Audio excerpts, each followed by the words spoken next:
The wiki uses so many words to explain engravings. Yeah. What are engravings and why do you want them? Engravings are bonuses that increase your character's power significantly. You want the power! How do you get this engraving power? In order to obtain the power, you need to activate these nodes on the engraving tab of your character sheet. Activate the nodes, activate the power! How do I activate the engraving nodes? You activate the engraving nodes by equipping items in these slots on your character sheet. Keep in mind, the items do need to come with the plus node attribute on them, or they will not contribute to activating any engraving power. Items with the plus node attributes come from endgame content. There is a minimum of 5 nodes required to activate an engraving power. 5 nodes is the breakpoint. Don't reach the breakpoint, don't get the power! Partial credit does not apply.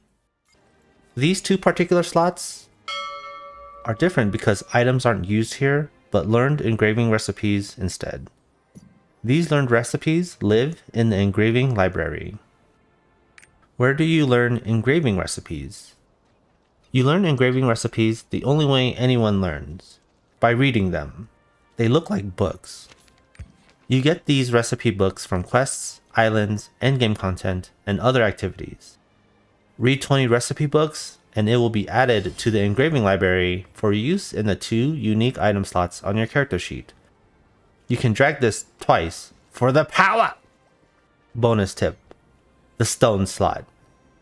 This stone slot uses items that do drop from monsters, however, they are not immediately available for use on your character. They need to be refined before they can be equipped.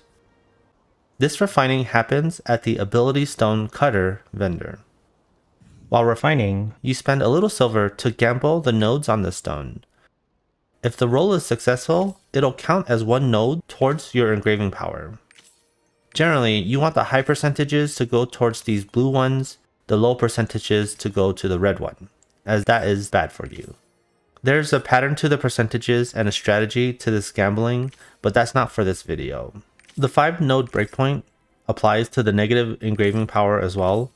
You don't want to reach the breakpoint of these negative engravings. Don't reach the breakpoint, don't get the negative power!